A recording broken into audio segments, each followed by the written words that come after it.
অবশেষে ৭ কলেজের জন্য সুখবর আসলো। ৭ কলেজের বিশ্ববিদ্যালয়ের নাম হচ্ছে ঢাকা সেন্ট্রাল ইউনিভার্সিটি।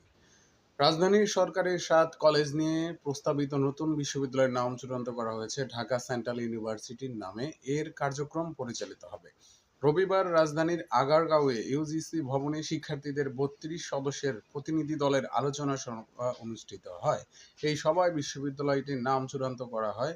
সভা শেষে গণমাধ্যমকে এ তথ্য নিশ্চিত করেন ইউজিসির সচিব ডক্টর ফখরুল ইসলাম। তিনি বলেন, প্রস্তাবিত নামগুলোর মধ্য থেকে ৭ কলেজের জন্য ঢাকা সেন্ট্রাল ইউনিভার্সিটি নামটি চূড়ান্ত করা হয়েছে।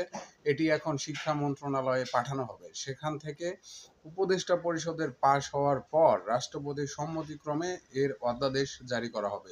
উল্লেখ্য, ২০১৭ সালের ১৭ই ফেব্রুয়ারি প্রথম দফায় রাজধানীর ৭টি কলেজকে ঢাকা বিশ্ববিদ্যালয়ে অধিভুক্ত করা হয়। কলেজগুলো হলো ঢাকা কলেজ, কবি নজরুল সরকারি কলেজ, ইডেন মহিলা কলেজ, সরকারি শহীদ সোহরাওয়ার্দী কলেজ, বেগম বদরুন্নেসা সরকারি মহিলা কলেজ, সরকারি বাংলা কলেজ ও সরকারি তিতুমীর কলেজ।